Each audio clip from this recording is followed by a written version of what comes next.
In Windows 10 and 11, I'm going to show you how to fix the error the Windows Security Center service cannot be started. Let's get started. From the Windows search bar, let's type Regedit, then right-click on the Registry Editor and choose Run as Administrator.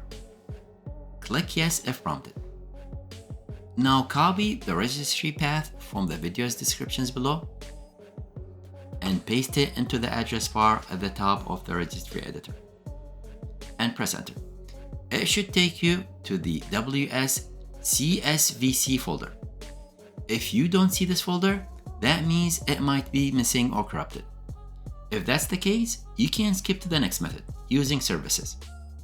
If you do see the folder, click on it from the left panel, then on the right, double click on Start and change the value to 2. Click OK, then close the Registry Editor and restart your PC to apply the changes.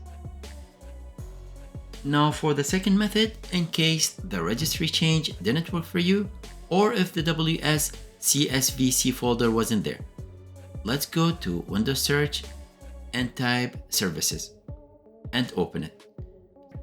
Scroll down and let's look for the Security Center. Right-click on it and choose Properties.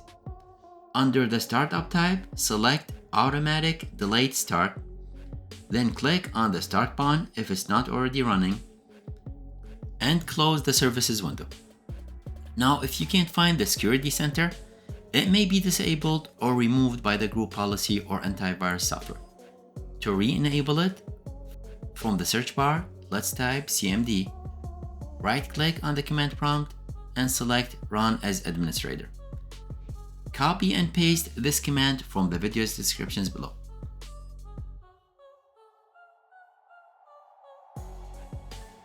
Once it's done, copy and paste the second command.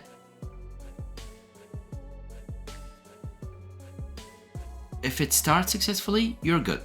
Let me know in the comments if this helped you fix the problem, and please don't forget to like and subscribe to support the channel. Thank you for watching.